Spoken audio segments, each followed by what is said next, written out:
président de la République Félix Antoine Tshilombo Tshisekedi azali président de la République et puis garant de la nation, commandant suprême, il y a force, il y a biso et armée. Joseph Kabila azali sénateur à vie, Martin Fayulu azali député. Ce qu'on a débattu, sénateur à vie, tout député, il y a pression na chef de l'État pour il y a ça salarié chef de l'État après abanga bango pour sénateur na député ba bang c'est ce que faut ozonga longo na décision wana puisque nene bi bato la mukara na 100% ba biloko to ba tenaka 99% za lokuta 1% cause la vérité Ozaki dit ba Martin Fayulu doit réclamer marche à cette conférence de presse c'est ngaba ça la marche.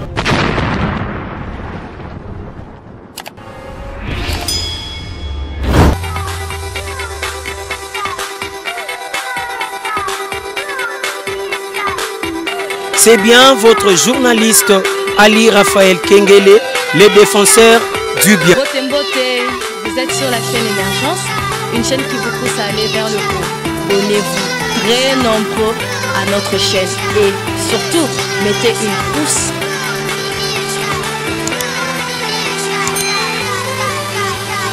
Awana Émergence One TV avec Saint Thomas Bukamona Bukakukila par rapport à l'évangile. Na pesi bino mbote bino balandi nyonso ya Emergence One TV. En tout cas bozalaka ebele na 5 continents bolandaka biso Afrique, Amérique, Europe, Asie. En tout cas bisika nyonso bolandaka biso et salaka biso plaisir nga Roger Boya lelo susu nazana esengo kokuta na bino na kati ya magazine ya bino awa na Emergence One Télévision. Tango koki oyo sengeli boye ba vérité ya maso oyo lekaka na mboka na biso na politique pe na société toyebaka na kolobela yango kasi mboko mesana mikolo oyo po tozo sala magazine o pédagogique oyo biso moko tozali ko benga yango ya recadrage, c'est-à-dire mama solo ebele belo etali politique bato mosusu bakotangela yango to pe bakolobela yango kaka na ndenge ya motema likundu ya motema mabe. Alors tolingaka tosala boye ezala beaucoup plus pédagogique pe na recadrage tango mosusu ebe masolo yango bien te ekozala libaku malamu mpona koyeba ba vérité nango. Merci na Puskas Soda po ete moto azali na prise de vue mokolo malio na kobosana bongo te Mido Arnold oyo azali moko ya biso ezali kosala elengi ya kosakana te. Nazana plaisir ya kozala na kati ya plateau oyo na moko wa biso ya tongo pena makasi ye na kombo ya Saint Thomas Bukasa Bukamona Bukakukila ye ngana linga kobenge beaucoup plus évangile évangéliste était mais évangile pour yemto yaka na idéologie soko moni te kondima te soko moni ndima TV ezali radio te yango babengaka ye Saint Thomas Bukamona Bukakukila soka moni ndimi soka moni ta kondima te mais moi matabisi ye wana o mikolo bazali kobenga ye l'homme de recadrage. Mwana mboka Saint Thomas mbotena mbotende Roger esengo lisusu kozana mukolo malelo ya mbote tozana mwa mituna mibale misato tozana mukolo malelo po ete tosala ntango ekoki boni nzoto pe yomoko na oyo etali matali botambo ya politique na mboka na biso kokoloba nini na mwatango moke ya mbote tokota na maboko kama mukolo malelo. Non non nzoto eza bien et puis côté politique vraiment politique à RDC zo kene na rythme au ba congolais mingi balingi na ba moni le loto na mboka batu balingi lokuta trop le roi balingi lokuta alors beaucoup s'accrochent na lokuta mais bato ba yebi vérité to ba landa la vérité to ba linga vérité bazana bango à l'aise et puis tranquille voilà quoi.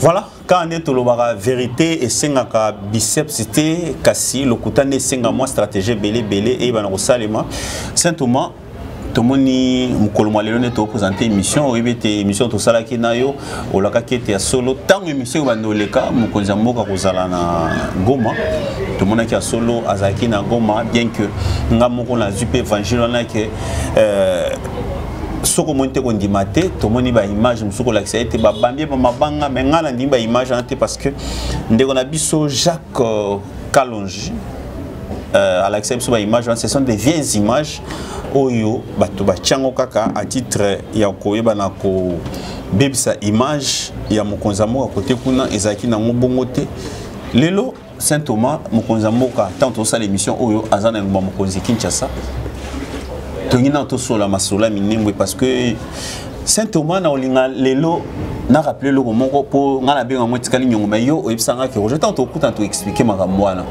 obanda obetela ngali solo moko to suka ngape na nzela ezaki indépendamment ya ba programme na mission mbale mais réalité ma monsieur singaki to obeta masola ba roberwa ndeni masola politique ba yelango omega dia ko expliquer makambo wana mais lelo avant to kota côté kuna minembwe enfin le président de la République a zongi sima kozonga na sima bande kona biso côté la moko ba poto pesi pression ya ngo a lâché ye moko sa teka ki mboka ya koloba ete minimbo wana e commanding nge commandant alors que na ba émission mususu olobaki bato mususu esengeli ko recadrer ba ko la kisa bango minimbo place ezali na ndeni ko komana Rwanda lelo enfin le président de la République a ju mokano ya koloba ete eloko wana ba sursoir ngo e ko salimati mais pour na bande kona biso mususu o balobi ete pression na bango nde sali que mokonzi mboka azonga sima il était distrait yo koloba ni place wana.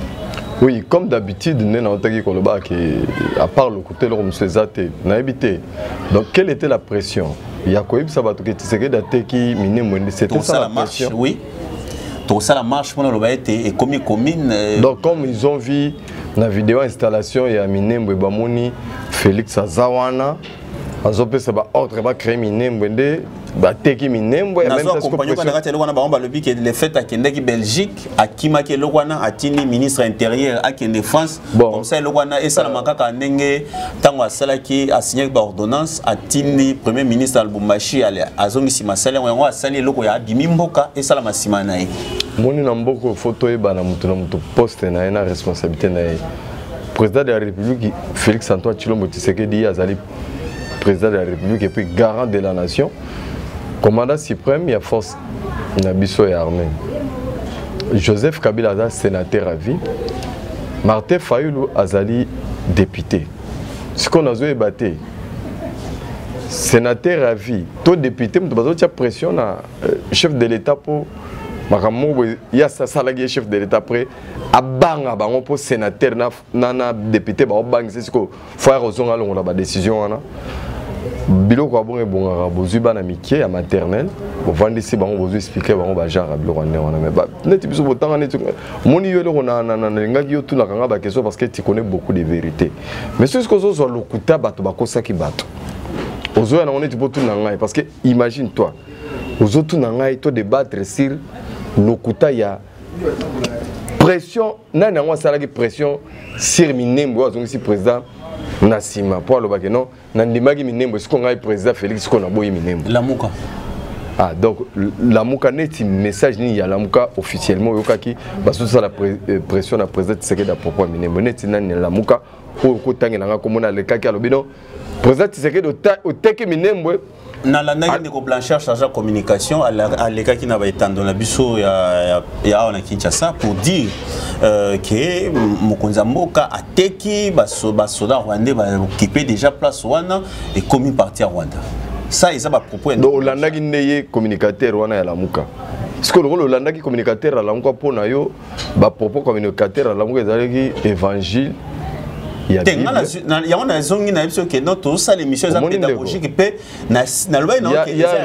rien de pédagogie ici parce que la pédagogie consiste à éduquer et à former les gens.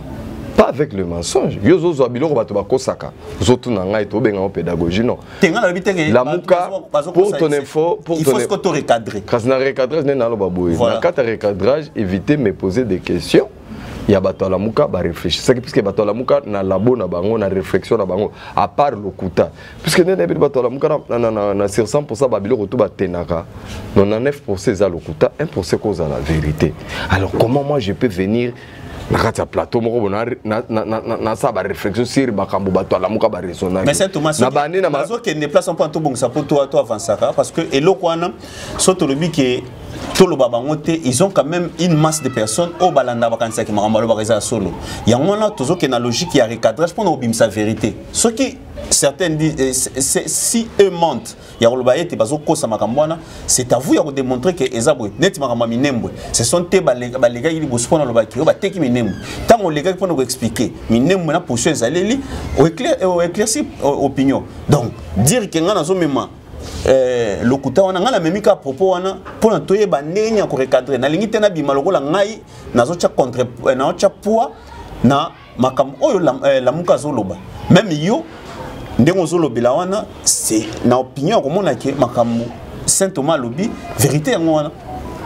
Ok, premièrement na sungayo système ba master wana to bande wana ba sala ba profitera souvent ba congolais ba faible en esprit au ba masse yo que la rabat.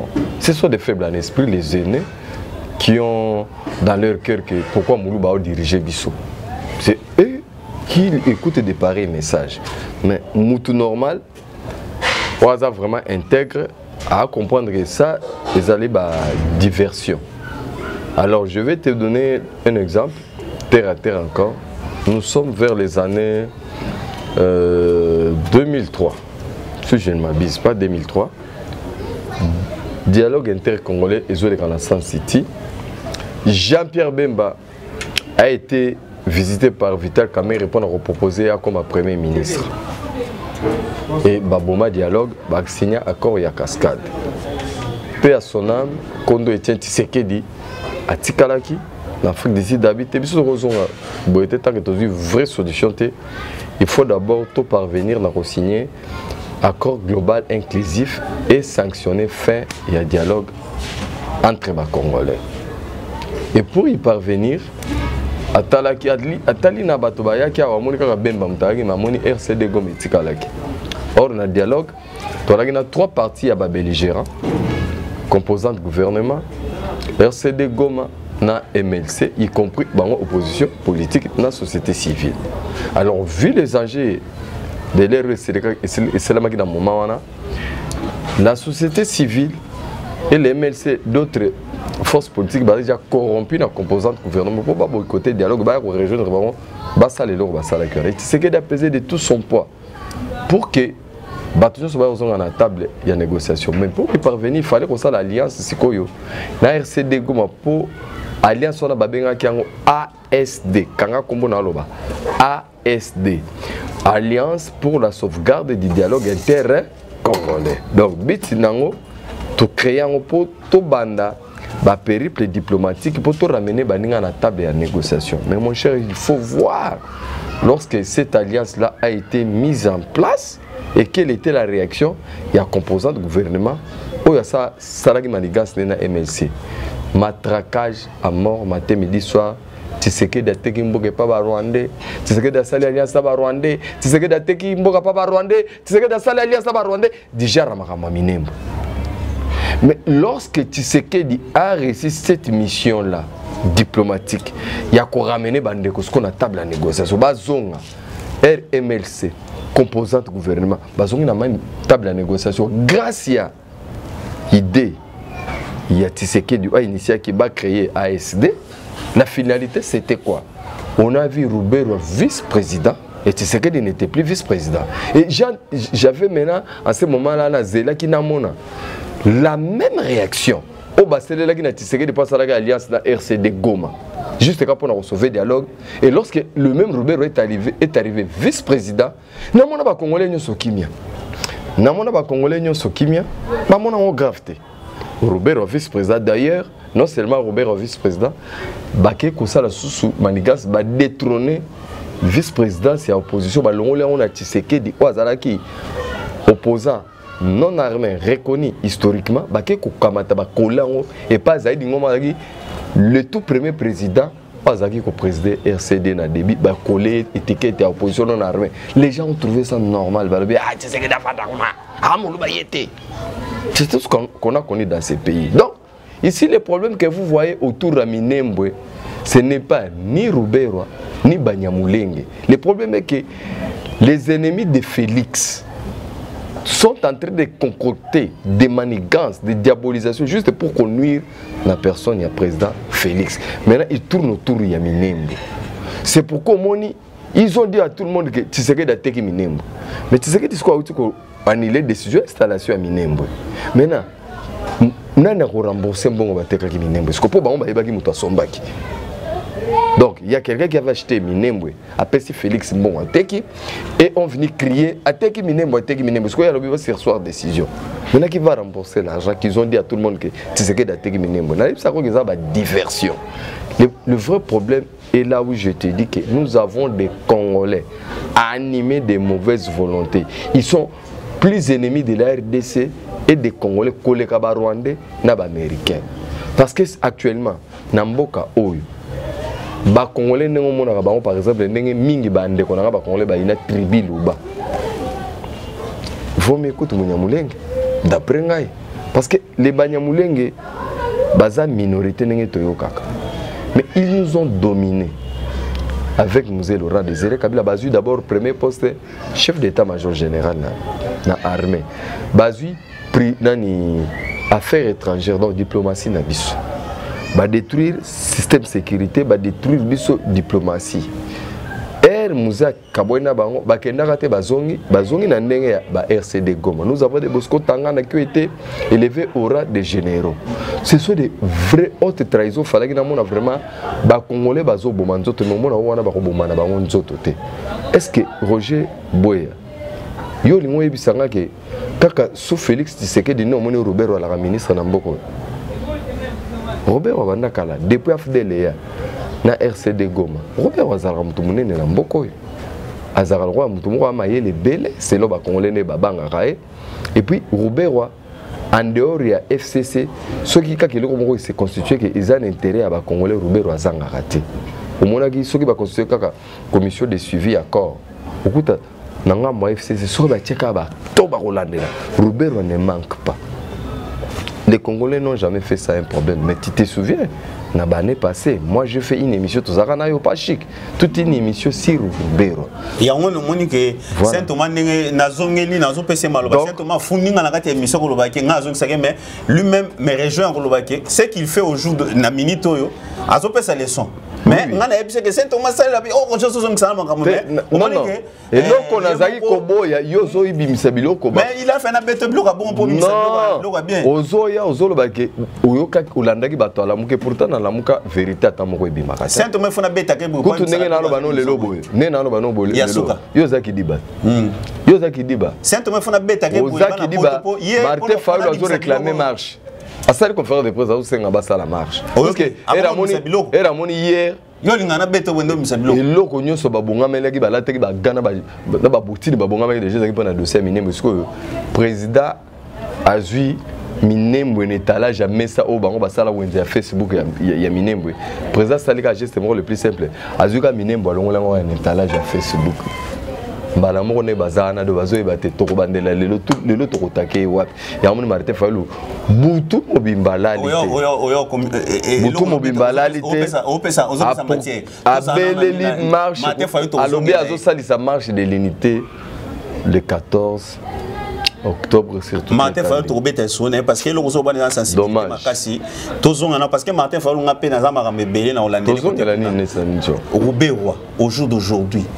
Qu'est-ce que Rouberois veut? Parce que l'on entend ça, pourquoi ils ont eu marque pour et l'on a tout non parce que tout bandano le solo bien mais tout cas on a dit là Rouberois pourquoi a toujours na première ligne na babilo on est tuana na loba ça quoi là OK bao baibi malamute pouvoir au moment na depuis 97 au moment na Mouzé Laurent Désiré Kabila na ngwa.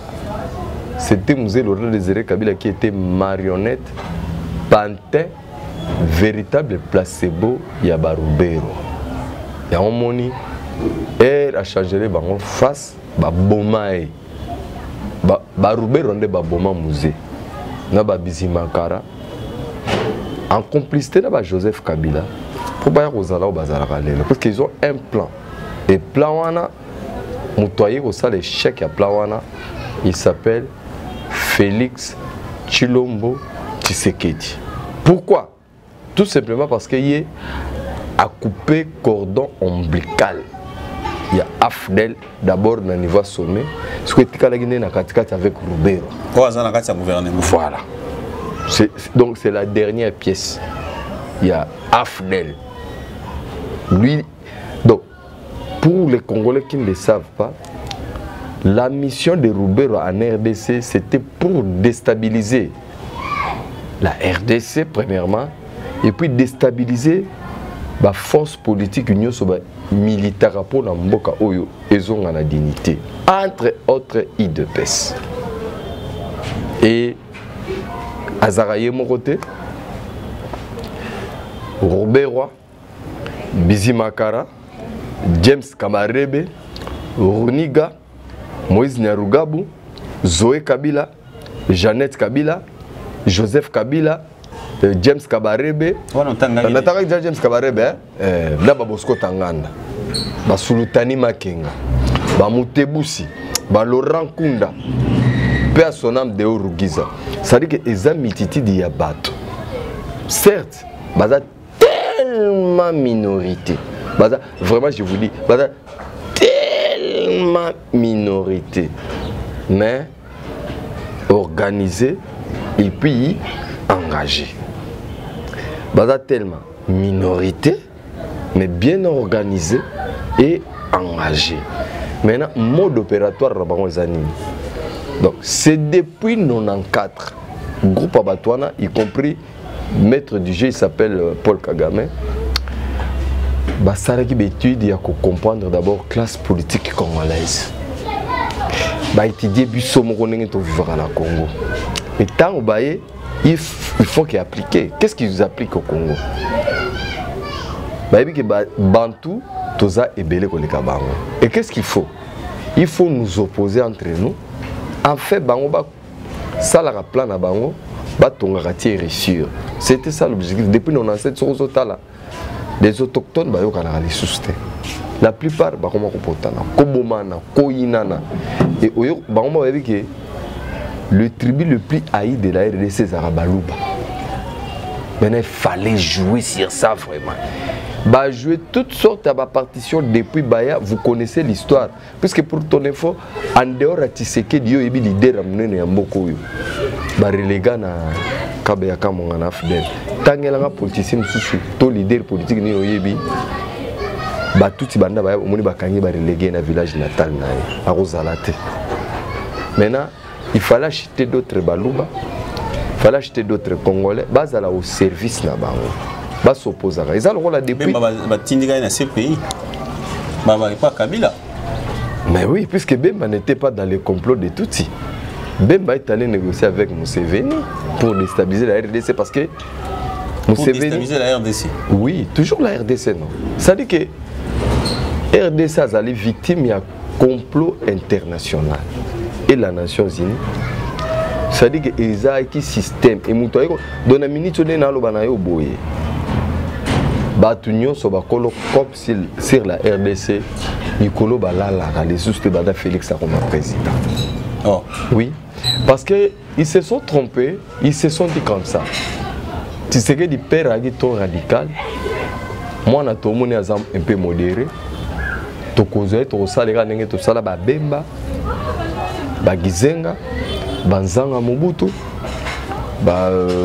Qui Valentin Moubake, Chibala, c'est-à-dire que tous les leaders politiques yo yebi, sakana na bango, comme ça bango banamiki, comme ça bango bizengi. Roger Lumbala, Roger Lumbala Moutoura, Boya était à Tika députation Abima, qui n'ambo Abima, il va n'ambo qu'on a Boya Kabila. Ah Roger, yo bossa la histoire non qui est. On a peine à checker matière. Bon, na évité ce qui ngana bossa Roger Lumbala parmi batu basenga Roger Lumbala, ba boma pena nzoto pour Roger Lumbala zonga suna mboko. À ça on m'a exilé. Les a Félix Tshisekedi à travers accord ya Saint-Sylvestre. Mais lorsque il m'a senga Roger Lumbala, senga la Roger Lumbala batikela ya zonga na mboko. Or Roger Lumbala rozonga zongiawa, il était contraint à céder. Andi mamakamba batuti et poindi mayango batinda kepe musala oui musala roja sala tango azaki atondoi sakola Roger les gars dans la télévision nyonso à Kinshasa pour la vie surtout que Etienne Tshisekedi ici bakunda na Belgique à la Kisa batuna tombo. Monsieur Bapé Saraye pas Tafdel. Na papita ma au baki c'est quoi yebi voilà. Parce que l'ongola qui est l'ongola qui a Roger Lumba la bakoka été. Alors à Telengani et ils se sont rassemblés avec les Olenganko et les Chibala pour créer rassemblement. Maintenant pour nous côté kendaki Chibalana Olenganko babimeli bayanki. Bapé ça est poste à mon côté.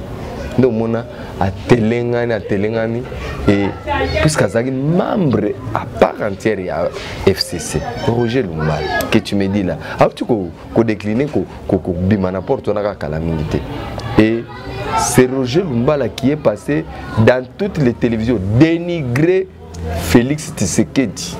Souviens-toi, Aniaye à mort. Alors ce ne sont pas les exemples à donner. Ce ne sont même pas des modèles. Ce sont les politiciens naïfs saraba congolais bandekonanga maintes fois que t'es classe politique toi nango, ce ne sont pas des politiciens en soi. Vous le peuple vous n'êtes que leur marche-pied. C'est-à-dire que bango ba utiliser ba langage moko po na kwa madoué bino mais ceux qui ba adhérer na idée na bango dès qu'il y a un intérêt na ya bosani ne bino. Je vais leur donner l'exemple. J'ai cité un politicien en Amérique na collaborer na être na essayer voir même à d'une manière spirituelle vers les années 2017. Allez lui dire que Saint Thomas a tangué comme mon ami. Je cite Lisanga Bonga. Lisanga Bonga. Voilà. Ozaki ministre honoraire du sport. Et ministre auprès du Parlement, je vois auprès du Parlement. Voilà. Si quoi mon il n'y a pas comme la Mouka. Ah voilà. Ah yo mo tangué. Si quoi yebisanga. Il y a des gens qui ont cru peut-être dans Lisanga Bonga pour na compte les alliés de Etienne Tshisekedi.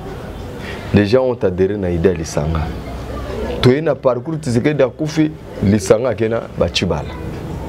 Lisanga kena Bachibala, Lisanga du ministère. Excuse, Touké, élection Salim, élection Sil.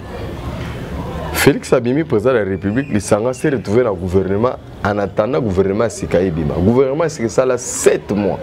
J'ai vu un Lisanga Bonganga, ministre du sport, Aïe. À quel cause il y a des basketteurs qui ont gagné. Aïe, n'a pas représenté et pas président Félix Tshisekedi.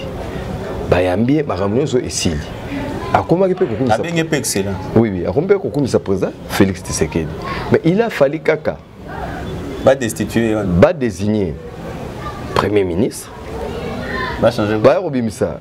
Liste à gouvernement. Lorsque Lisanga Tarikaka Kombo yaye Lisanga Bonganga na gouvernement ezate Malango Lisanga a rejoindre la Mouka. Mbamoko pona Lisanga muto a gagné l'élection ezali sous Félix T et comme Balamoko Fayulu. Mais na Lisanga ta pas Fayulu babundi bameli zelu oyo nano monate.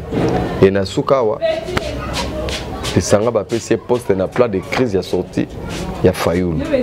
Un rôle où il y a un jeu où il y a un qui est claqué porte à l'amga bi mutone tinga ma qui me jamais derrière Lisanga. Mututo ana marche abo eh ma qui me zena ba kanga photo ba mona ngana yo. Abo ina abi muto jaro vraiment ngai pena. C'est Lisanga Bonga. Mais na lelo Lisanga Bonga so la na ba télévision Lisanga Bonga ça va tenir sur que pays RDC c'est une crise moko explosif. Il faut que le dialogue moko esalema. Pour la crise des alliés, bel air au Sakarate. Et à ce les bons offices, il y a la confession religieuse, il y a un dialogue. Ne fût-ce que les Sarras, ne fût-ce que pour cette place, après Mboke Bonga. Non. Alors, si beaucoup de Congolais qui regardent la télé, qui nous regardent maintenant, ils croient à tous ces politiciens-là, j'ai dit désolé.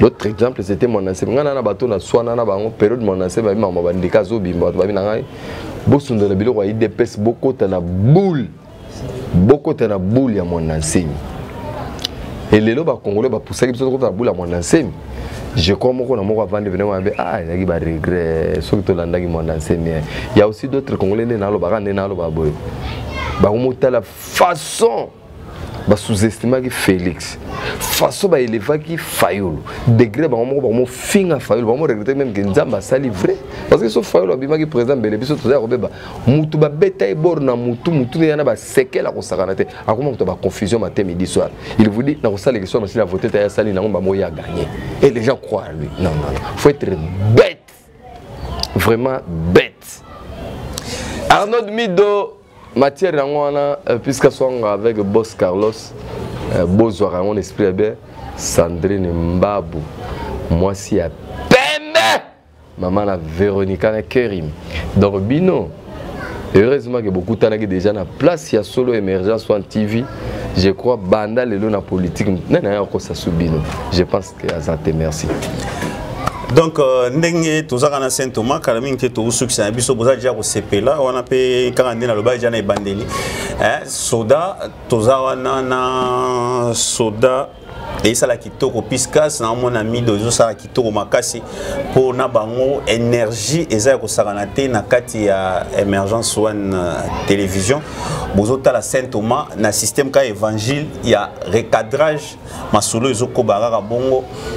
Tous banda ko lobera likambo moko parce que ça likambo e chaki mama na mbutu mbutu pokos oh mokonza mboka Félix Ateki au moins banda comprendre makambo mboka ngote système de pédagogie na recadrage pour sentir la vérité bimi les lonings ezaboué et le wana yango Saint Thomas le bisco mbongo ngo aliaki alia on a canal na nenga kikolo pas aux ça na été maboyam mais ce que tu éviter ce que ba kolomo ba tuna nani mbongo o Félix to liaki o pesaki o zwaki mbongo na biso zongisa eza pasi zengama mbulelo toza siko lelo a mokonza mboka masolo pesil je crois que discours à Martin Fayulu na évité ce qui la moka siko bozana discours ni parce que ezaki discours ezaki moi semaine et ça qui moi baisse moi semaine que mokonza mboka discours a pas le big eza sauté cop ni ezali Martin Fayulu pas la moki susu na moni na enseignement et comme siko yo soki Congo vérité désir dynamique vérité désir échanger face à la sous dynamique de l'opposition et comme ce que vérité désir jusqu'à où parce que débat on a tendance à moi trop Martin Fayulu a quitté dans la machine au yemoka boya qui a pendant période de ma campagne beaucoup na ma stylo beaucoup na papier duplicateur mais les lorsqu'on bêtit chita simobi que na ke kosamba au sambi ba ebiso pendant que na au poli mais ce que une moyenne ba pièce ligne on l'a que au gagner l'élection donc diaspora ba dénoncer ba congolais to mekana ko réfléchir ma surtout beta maramba politique et ça wana les vieux honoré Ngwanda je crois que Mikolo Torozongi na moi yo pe moi trop pose a donner des leçons beaucoup mais 32 ans au pouvoir on peut ça en bout de conseil mais ce qu'on a évité conseil au ngomba ne peut ça congolais lelo et zani Saint Thomas Torozongi susu awa Martin Fayulu ponaye jusqu'à preuve du contraire o yazo coincé mais et là on a battu Saint Thomas au côté là mais en côté il faut côté ngokaka na côté ngokana kanai pour Martin Fayulu yemo zo ba président de la République yemo ko batune ba lo ba kenon tozo sunga mokonza mboka abima na libulo kabila kotisi bon siko aza mokonza mboka tozana pomna Félix té mais to sunga na libulo kabila kotisi na comprend plan ça té au juste pena batala moko bolo bani tozonga mais Saint Thomas il faut na côté lo mo chuki moko il faut bimisango lelo ndenge zaboye Shadari oyoka makamne balobaki ça pouvoir suffisance atoko lobangote mais na nkona ko lobiswango ke mokonza mboka ndenge zaboti ndenge bavandi wana kabila kozonga manda viana po yo pena na yamote ne loko wana olobela ngote yo lelo fo lobango pena na nkona ndambo kana ipo yo fona lobiso loko na toko lobangote le fo lobiso kabila ba ko lever et là on a sénateur à vue en 2023 la mystique a fumé à Roya pour déjà se développer qui ma solo ya président Félix ndenge alobaki asala des mandats batubeli ba comprendre ki philosophie na te alobaki te ke akoma dictateur asali des mandats na et là on est sélectionné mais Kabila en 2023 na mystique a fumé na coup d'état kozonga po Shadari pa alobaki non azaka capable la kozonga des questions bala moko po to linga to sisa déjà côté wana des questions za ke awa siko ba to la moka ba comprendre que Félix azana bonne foi ya osunga mboka mais Kabila zo compliqué bo sana la moka merci d'abord Roger pour la question là nangana ebisa lelo ke ndenge vana na soki yona bato la muka bobanga Kabila nga banga Kabila te premièrement so bobanga ba Rwanda na Rwanda nga banga Rwanda na ba Rwanda na Rwanda ko tana gens longola ko de ba mission bele to sana ko na système ya na kati pe na bitumba magasi mais déjà on lance des défis voilà yo mobi voilà ko tana déjà parmi les rares journalistes personnels mon frère François Koulakula au cours d'une émission avec Kabila na pouvoir na sengaki Kabila interview na tindaki André Bonabi bato aner bo ngendo sa Kabila ngana et wana te pa nga posenga na interview na Lingala pour confirmer que Aza Congolais voilà oui bien on peut Félix Nazoy maintes fois to sola be monsieur Belé na Lingala ngaki ba fois na saba be monsieur Lingala ba Vital Kamera saba be interview Lingala na sala be interview ba tunu so na Lingala mais sauf Joseph Kabila le roi banga ko na Lingala ba osenga ya Kabila osenga Zoé na Jeannette te bango so na senga bango venant na contrat bango te moni journal na venant Jeannette Kabila zo ba ki to na 5 langues nationales maman comprendre que non azo mon ani to na Tanzanie donc yebma na tchaka soutien pour moni vérité ça vérité mais seulement la précisé le moko il y a marambo Kabila retourné en 2023 moni la mukana FCC ba opérera presque néanmoins ce sont oui baba tu vas vendre là le côté mais chez eux à part le côté ça il le soutien Roger bande ko nga ba congolais belé ba otala biso na ba Canada na ba Osaka na Japon pa edinga nduka lubi na ba Europe pa ba kiki kaizong donc ba ça tellement belé na ba Asie ti na ba Océanie et pas André Luboya kuna bazong ça toujours makamna sima et donc on a zo banga awa et comme que makambo tolobi lelo et monani bena ya solo boy au bout il y a 1 mois 2 mois 3 mois 4 mois bato ba bosani ke makambo otaki koleka. Avant, de mémoire. Oui, avant tout, comme candidat il y a FCC dans l'élection, on a vécu matraquage moko impossible. La bande de FCC matin midi soir quoi ça soka kakene. Bango bana candidat mususute kaka Kabila. Ba professeur babima pour nous prouver ce test que Kabila robima postuler dans 3e mandat. Banyabirungo babimisa ba réflexion milai un certain mirindi na bandi na yomoko so bosanae aya confirmer que non c'est faisable Kabila et puis FCC basala tourner Chadari moko tambola Congo mobimba comme quoi bazali na candidat mususte je me souviens encore j'ai vraiment na mémoire rangeza fresh matraquage na FCC bazana candidat mususte Kaka Kabila. Na match à la mona ko tembela 11e.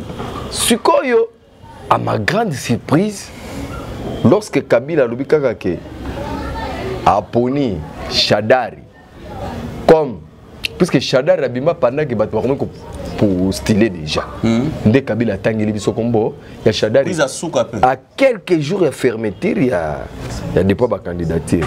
Mais bizarrement tous ces gens qui nous chantaient que Kabila Moutazonga, Bangoto va commis Chadari. Alors, quand tu veux me dire que Bata FCC en 2023, Kabila allons un sénateur, à Zozonga en 2023, mais c'est parce que toi, tu as une masse de population, tu as ça, tu as ignoré, surtout tu as TV, tu as aussi alors, net comme on a Saint Thomas. Awa toza na année 2020. Lokola na yebi na noté. Soki na kokoma 2023, moi na beta masola 2023 sikoyo. Ezate. Alors, yo lokolo landi bata FCC. Ba promettre que Kabila zozo na 2023. Tozela en 2023 bo to rebondir na débat. Mais na lobi na yo. Au moins 2023. Toi na 2020, ba bien na 2021, 2022, mamro 2023. Les Congolais n'ont pas bêté les sols, mais j'ai voulu pour tout comme en 2023. Les Congolais ont le rôle là-bas en Israël. Puisque dans le monde actuel, au calculer distance, il y a Égypte, Mont Sinaï. Hein? Je crois un avion, ça vous fait peut-être 15 ou 20 minutes. Hein? Un avion. Hein? Mais bon, on va ça 40 ans, hein, tu vois. Hein?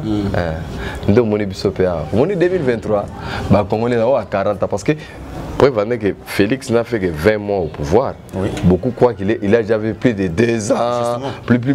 C'est pourquoi on a vu non 2023 va arriver à 40 ans.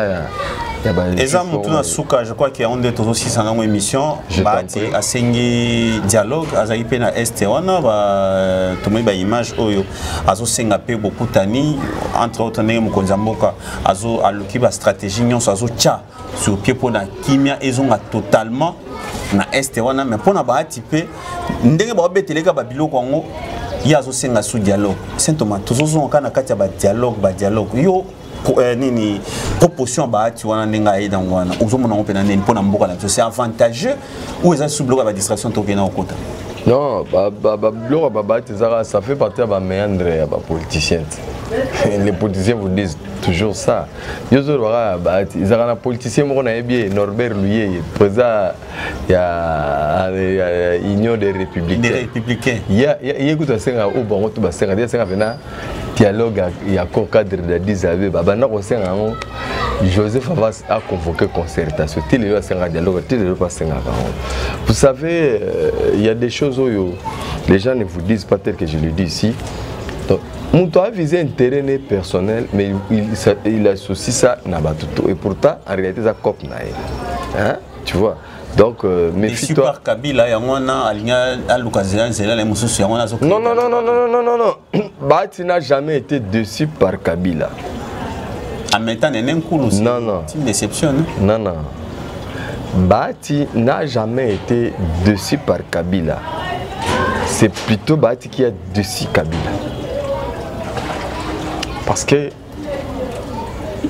dès que tu as président monté mamunene, président absolument bomela alingi batunyo sona batendance na ba. Parce que si vous avez mis manet babiso bombesi na signé que ordonnance na nommé maman informateur à trouver l'engai a identifié d'abord majorité et puis c'est la premier ministre. Donc Bahati, si vous avez un bon problème c'est là congolais belé baza qui dit baba bandete. Il y a un pion majeur au Boma FCC communé Bahati Lukwebo parce que na kata FCC partout zaki na ba député belé zaki AFDC a après PPRD.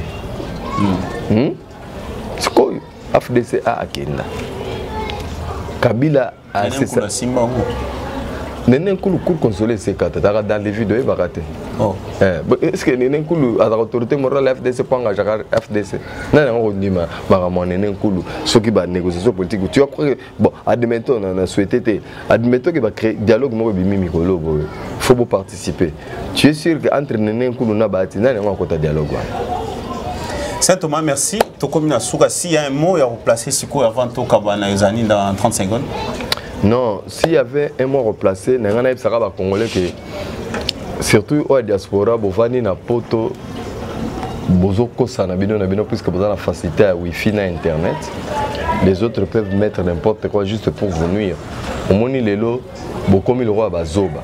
Bozoe bate mon PP mais mabino abe. Botiki vérité désir, botiki 15 millions, botiki beni. Minembo pe yango facial on est là jamais ça botekara. Éviter boteka nini. En plus de cela, autant qu'imba na mtamemela ba discours à occupation. Vous savez ces gens-là les mbanda là avant élection bazalo bakeno beaucoup qui ko kende élection na ba pa été pour ba pa ba occuper mboka. Là, il fustigeait na IDPS. Lorsque Baponi Kaka fait le candidat commun, Balamon ko occupation pour la banque minute wana et le na RDC maintenant bango tout sima Fayou. C'était comme ça les discours. Justement. Maintenant après Bamon que Fayou a suite maman occupation zone pour Félix a président très animé ba occuper bazala na mboka. Maintenant, ils font ça qu'à 8000 km. Fayou la rabatu nani banda la rabatu 5e colonne tel le a raté. Ata ça dit que pour Mindu qui n'a pas char oyo honoré banda na 5e colonne ba l'exception de Facebook. Ce que beta na mboko mbele to koma kwa Hiroshima. Malheureusement betika na Facebook et bomba batu ici ça batu na Facebook. Kutu bengana Kabila na pouvoir na Facebook mais mutu pena longoli Kabila na réalité miso batu zo mo ndaka Félix. Et puis tisikoyo là où je suis content, même Ngungi, Bazaro c'est que Kabila m'a dirigé. Ngungi a longué pena Kinga Kati yemo ça que babengana. Tout droit. Ngungi a parlé de la nation. Ngungi continue au yabi. Président c'est ça ndé abozako ko sangaye.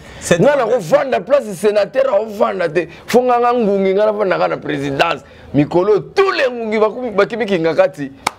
Baira bangola oya. Ils ont un plaisir aux années na plateau oyo mais nazo annoncer na batunyoso Saint Thomas soto zane verbe peneza facile nazo annoncer boye à partir ya lelo nga Roger Boya na Saint Thomas bobanoza sikoyo devoir de mémoire il y a tout politicien na mboka la biso Roubero ayandere nini Mbwanda asala nini Tshisekedi le père asala nini Félix asala nini Fayulu asala nini et vous la pièce contre pièce pour un mot politicien tant ozo pena ba discours to ba pe masolo ya ba Noël Tiani ayaka buika bala moka buika ba ninga Oscar Kachala Oscar Kachala to ya rateka bala moko boy parce que la politique peut comment qui diale le mot boy mutaye boy et ça pena devoir de mémoire auto bano sana Saint Thomas déjà nazo la rabino déjà que to bana solo ya Azarias Robert. Pourquoi zonga kaka? Est-ce que yene mutaza mayele kolega ba Congolais tout kaka yeka ne fois zonga kawana? Pour beta jama solo na moi kala ça lelo et beta taba 8 mois 9 mois beta solo mais to ça ne to pousse encore mamuki. Ce qu'on a émission mususu kaka awa na bokasi ya chaîne moko otika na ya confiance au ba véritable Emergence One TV avec Arnaud Mido le grand penseur. Il vous écrit à tout moment, même si vous refusez de lire, mais lui vous écrit toujours. Énergie et Zamakasi. Donc il a encore de l'énergie, na puissance au sein de l'eau. Tokocha maman na poids pour politique à Mboka na biso totika masolo ya alobaki toyoka ki siko ezaki ezanini. Nemo longo na mesa bol ka blom subo teka. Soda na personne soda pena tongo. Il y a bagarre ermo masolo musuna mystique afumbo tunaka botunaka pena wanga neko piskas soda. Merci Namido Arnaud pour l'énergie aux autres, c'est la puissance, la tête sur ses deux épaules et ça là qui toko makasi nga Roger Boy na zakina plaisir. Ya ozana bino boy, peut plaisir ozana Saint Thomas au mikolo yo a changé combo. Mais eloko wana tika za lokola Paul Azaki Sao a combien Paul. Mais Saint Thomas Azaki Sao te. Saint Thomas Saint Thomas Buka mona buka kuikila évangile mais ce quoi parce que moi le mot muke mikolo wa bien virgule ezanini recadrage voilà olobaki na yo mais na recadrer ata mususu obungaki na yo oyebaki te même na alia na nenga mabete batu ba moni nete mais malobe silaki na ngonga mais na ko kanga mte matin ah bande onaza bazo torturer ngana verni moko na makolo Arnaud vraiment donc anga ko bote la paix en un esprit bien pour on a mona oui bien ngana zaka na exercice pesa ka numéro numéro na nga numéro plus de 143 donc na premier année verni moko na ko donc plus de 143 89 510 39 59 les autres côté na pour face plus de 143 89 510 39 59 bande roboli misaba frappe na zua donc nzoto makali kali comme to batie carbonate de façon na lembi merci c'est et ba verni aboy bazua Emergence One TV viva Emergence One TV chaîne moko botika nango avec le professionnalisme Mido Arnold la tête sur ses deux épaules et ça la kitoko makasi el mobali ba eba ke bongo si il a sa tête sur ses deux épaules et ça la bien toza masolo te yao ba kuya na batambulu ba ya wenge bafana bakoma na ba musicien et ça la kitoko te mais mingi totika musala ki tembe ozalaka wapi merci ah et mon anité et mon ani voilà na moi fatina na baati ba beti boy biso to beti boy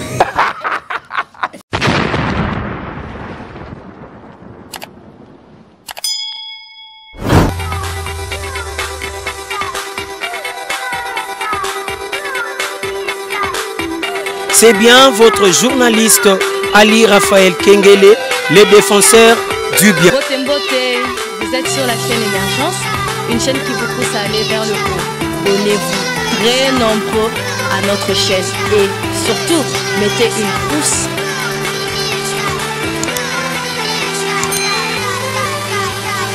Awana Emergence One TV avec Saint Thomas Bukamona Bukakwikila par rapport à Évangile.